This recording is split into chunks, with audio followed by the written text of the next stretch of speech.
आप देख रहे हैं अमन संदेश। मैं आपके साथ नफीसा खान और इस वक्त मेरे साथ चर्चा करने के लिए शाहीन खान है, जो कि मेरी सहयोगी है, संवाददाता हैं। ऐसे में चर्चा करना बेहद ज़रूरी है। शाहीन, आज आपसे रूबरू इसलिए भी हो रहे हैं क्योंकि संभल हिंसा मामला हम लगातार देख रहे हैं कि उसको लेकर कैसे घमासान मचा हुआ है। संसद हो या सड़क, विपक्ष लगातार सत्ता पक्ष को घेरने का काम कर रहा है। राज्य सरकार, केंद्र सरकार सवालों के घेरे में है और ऐसे में लगातार जो विपक्ष है वो सड़कों पर भी उतरा हुआ दिखाई दे रहा है। कुछ दिन पहले ही सपा का डेलीगेशन संभल जाना चाहता था, संभल में पीड़ित परिवारों से मिलना चाहता था, लेकिन आज जो तस्वीरें सामने आई हैं दिल्ली और यूपी बॉर्डर यानी कि गाजीपुर बॉर्डर से, जहां खुद राहुल गांधी कमान संभालते हुए कांग्रेस के अन्य नेताओं के साथ प्रियंका गांधी भी शामिल थी, संभल जा रहे थे। संभल में जाकर पीड़ित परिवारों से मिलना चाहते थे, उनके दुख को बांटना चाहते थे। लेकिन हमने देखा कि कैसे आज तकरीबन 1.5 से 2 घंटे कैसे गाजीपुर बॉर्डर पर बवाल मचा रहा, घमासान मचा रहा, पुलिस बल बड़ी संख्या में तैनात दिखाई दिया। तो वहीं राहुल गांधी, प्रियंका गांधी ये कोशिश करती रही, जद्दोजहद में लगी रही कि उनको संभल जाने दिया जाए। राहुल गांधी ने तो ये तो कह दिया कि मेरा जो पद है यानी कि नेता प्रतिपक्ष, उस पद का भी ख्याल नहीं रखा जा रहा। मेरे जो संवैधानिक अधिकार हैं उनका हनन किया जा रहा है। मैं अकेले पुलिस अधिकारियों के साथ संभल जाना चाहता हूं, कोई डेलीगेशन या कोई नेता और मेरे साथ ना जाए, सिर्फ मुझे जाने की परमिशन दे दी जाए। लेकिन फिलहाल जो खबर सामने आ रही हुई है कि राहुल गांधी, प्रियंका गांधी समेत उनका पूरा जो काफिला था वो दिल्ली की ओर वापस रवाना हो चुका है, क्योंकि पुलिस अधिकारियों ने उन्हें जाने नहीं दिया। अब ऐसे में सबसे बड़ा सवाल यह है कि आखिरकार यूपी के संभल जाने से उन नेताओं को क्यों रोका जा रहा है, जो नेता वहां के प्रतिनिधि मंडल है, यानी कि सांसद ज़ियाउर रहमान हो, सपा के तमाम सांसद नेता हो या फिर कांग्रेस के ही नेता क्यों ना हो। नेता प्रतिपक्ष राहुल गांधी, जिनकी जिम्मेदारी बनती है, वो भी संभल जाना चाहते हैं, लेकिन उनको भी रोक दिया गया। ऐसे में बातचीत करते हैं शाहीन, आज जो तस्वीरें गाजीपुर बॉर्डर से आई, सबसे पहले उन तस्वीरों को देखकर क्या कुछ कहेंगे, क्योंकि तकरीबन 1 से 1.5 घंटे बॉर्डर पूरी तरीके से सील रहा। यूपी पुलिस ने कांग्रेस के नेताओं को घेर कर रखा गया और ये साफ कहा कि आप वहां जाएंगे तो माहौल और खराब हो सकता है, हमें इजाजत नहीं है, रोक है 10 दिसंबर तक। क्या कुछ कहना चाहेंगे?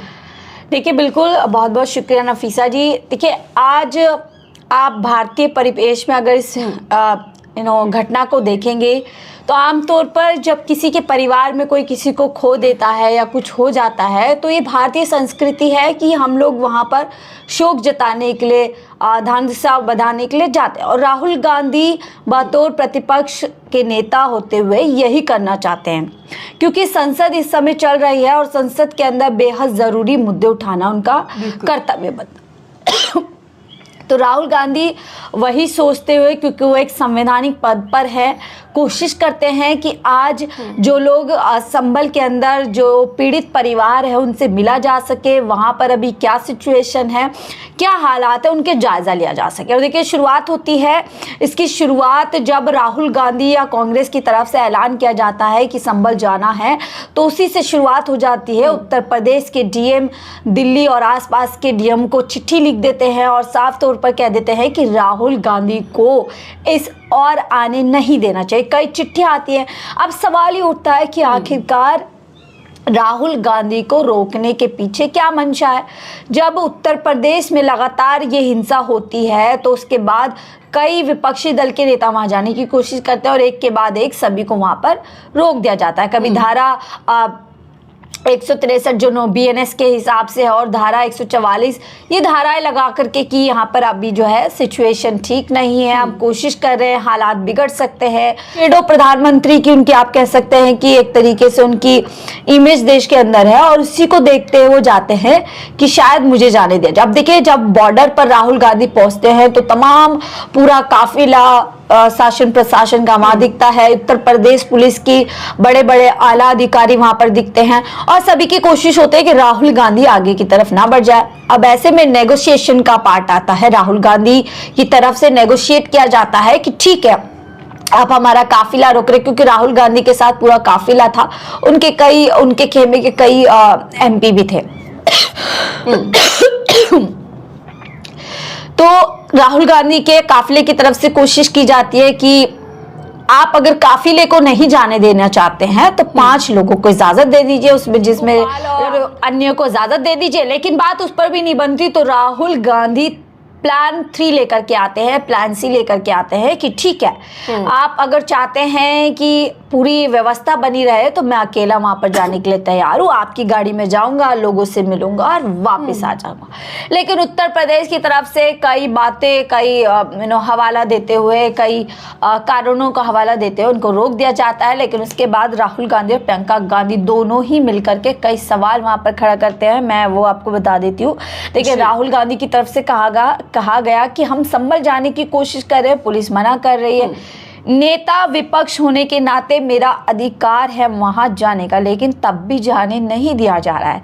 मैं अकेला वहां जाने को तैयार हूं, लेकिन ये बात भी नहीं मानी जा रही है। हम सिर्फ संभल जाकर वहां के लोगों से मिलना चाहते हैं। ये बात राहुल गांधी की तरफ से कही और साथ ही कहा गया कि नए हिंदुस्तान में हमारा संवैधानिक अधिकार दिया नहीं जा रहा है और संविधान खत्म किया जा रहा है। ये बात राहुल गांधी ने एक बार फिर से न सिर्फ सांसद के तौर पे बल्कि नेता प्रतिपक्ष के तौर पर कही। और देखिए, संविधान की कॉपी जो आजकल हमेशा लिए आपको दिखते हैं, वही लेते हुए बोली है। और प्रियंका गांधी भी अच्छी खासी नाराज हुई हैं, साफ तौर पर कह रही है जब उत्तर प्रदेश के अंदर लॉ एंड ऑर्डर पूरी तरीके से सुचारू रूप से चल रहा है, आप लोग दावा करते हैं कि पूरी जो है स्थिति को कंट्रोल किया जाता है। बाबा तो यहाँ तक कहते हैं कि उत्तर प्रदेश में ना अब कर्फ्यू लगता है, ना ही अब दंगा होता है, उत्तर प्रदेश में सब कुछ चंगा है। तो ऐसे में क्यों रोका जा रहा है? कौन सा सच है, कौन सी बात है जिसको बाहर आने से रोका जा रहा है? ये पूरी आज घटना होती है नफीसा,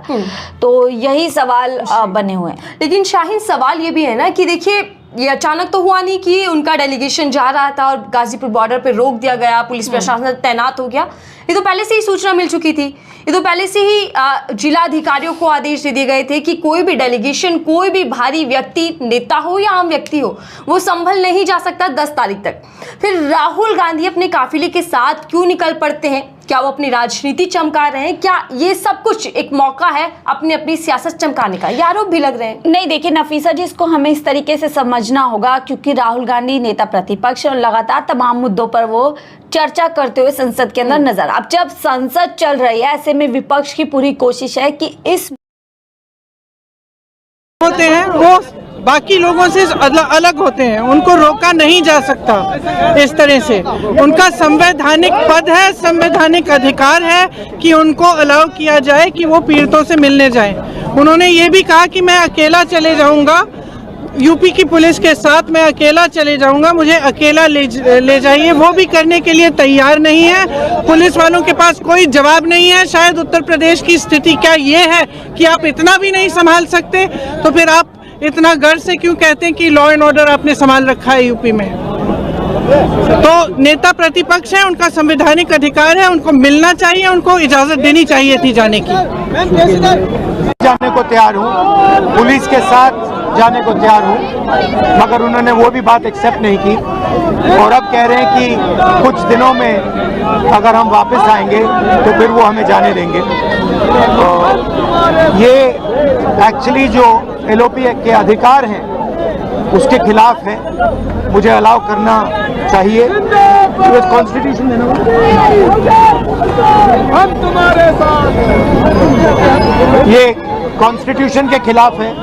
हम सिर्फ संभल जाना चाहते हैं, देखना चाहते हैं वहाँ क्या हुआ। सभी को जाने को रोका जा रहा है और ऐसे में सवाल ये बना ही हुआ है उत्तर प्रदेश प्रशासन शासन के लिए कि संभल में ऐसी कौन सी सच, ऐसी कौन सी हकीकत छुपाने की उत्तर प्रदेश सरकार। और हम देख रहे हैं इस बीच काफी वीडियो वायरल भी हो रही हैं। जो पीड़ित परिवार के सदस्य जो इस वक्त अस्पतालों में भर्ती हैं, वो कह रहे हैं कि दबाव बनाया जा रहा है, गवाही देने को लेकर कहा जा रहा है कि 20 लोगों के नाम इकट्ठे करके बताइए। इस तरीके की जो वीडियो वायरल हो रही है, क्या ये इसी तरीके का प्रयास है कि मैटर को कैसे भी कंट्रोल कर दबा दिया जाए ताकि हकीकत सामने ना आए?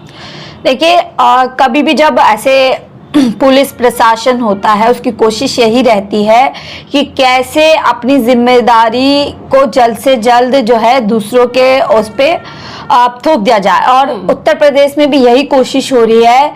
जो वहां पर लोग पीड़ित हैं, उनको डराया धमकाया जा रहा है। ये खबरें साफ तौर पर है, निजी तौर पर भी और पब्लिक डोमेन में भी, कि इस तरीके से आ रहा है कि पीड़ितों से कहा जा रहा है कि अगर आपको बचना है तो 10 नाम आप आगे के दे दीजिए, ताकि पूरा एक पुलिंदा बनाया जा सके कि देखिए स्थानीय लोगों ने ही हिंसा की, स्थानीय लोग ही जिम्मेदार हैं और पूरी एक साजिश हिंसा को लेकर के उधर वाले पक्ष से रची गई थी। हालांकि तस्वीरें दूसरी तरफ की भी साफ है कि कैसे एक ही दिन में याचिका दायर की जाती है, याचिका के लिए फिर सर्वे के लिए परमिशन भी ले ली दी जाती है और सर्वे हो भी जाता है उसके। ठीक है शाहीन, देखिए लेकिन शाहीन इस पूरे घटना को लेकर, इस पूरी हिंसा को लेकर सवाल ये बना हुआ है कि आखिर सवाल कब तक और कब इंसाफ? क्या उम्मीद की जा रही है कि इस पूरे मामले को लेकर क्या कुछ आगे तहकीकात बढ़ेगी या सिर्फ राजनीति होती रहेगी और उसके बाद ये मामला पूरा ठंडा हो जाएगा? देखिए बिल्कुल ये मामला अभी फिलहाल तो ठंडा नहीं होने वाला है, क्योंकि इसके बाद एक के बाद एक आप देख रहे हैं कि कैसे संभल की जामा मस्जिद से मामला दिल्ली की जामा मस्जिद तक पहुंचता जा रहा है। और अभी संसद क्योंकि 20 दिसंबर तक मेरे हिसाब से चलनी है, तो निश्चित तौर से विपक्ष इस मामले पर जो है